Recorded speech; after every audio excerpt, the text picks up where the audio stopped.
Om Sairam. Welcome to my channel. Shirdi ఎంతమంది వెళ్ళారు, ఈ ప్లేస్ ఎంతమందికి తెలుసు? సో కామెంట్ అయితే చేయండి. సో తెలియలేని వాళ్ళు నేను వీడియోలో అన్నది క్లారిటీగా అన్నది అయితే చూపిస్తాను.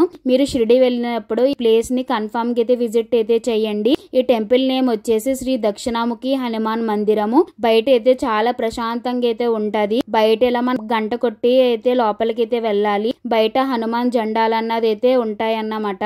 అండ్ లోపల చాలా ప్రశాంతంగా అయితే ఉంటది. చాలా మంది హనుమాన్ చాలీస్ అయితే చదువుకుంటారు కూర్చొని. సో ఇక్కడ 2 హనుమాన్లు అయితే ఉంటాయి. నేను వీడియోలో అయితే చూపిస్తాను. సో ఇక్కడ వీళ్ళందరూ హనుమాన్ చాలీస్ అయితే చదువుకుంటున్నారు. సో మన చుట్టూరు హనుమాన్ చుట్టూరు అన్నది మన ప్రదక్షిణాలు అయితే చేసుకోవచ్చు. ఇక్కడ సైడ్ ఆరెంజ్ కలర్ బోర్డు ఉంది కదా, అదంతా హనుమాన్ చాలీసా. మనం ఇలా చుట్టూరు అన్నది అయితే ప్రదక్షిణాలు అయితే చేసుకోవచ్చు.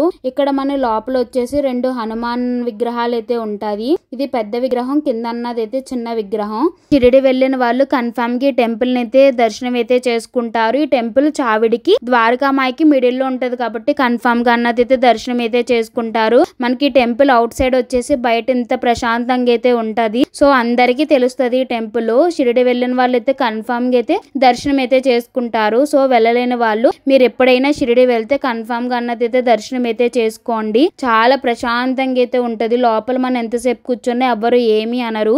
మేము ఎప్పుడు షిరిడి వెళ్ళినా కూడా ఈ హనుమాన్ అయితే దర్శనం అయితే చేసుకుంటాము. సో మీరు కూడా షిరిడి వెళ్ళినప్పుడు ఈ హనుమాన్ అయితే దర్శనం అయితే చేసుకోండి.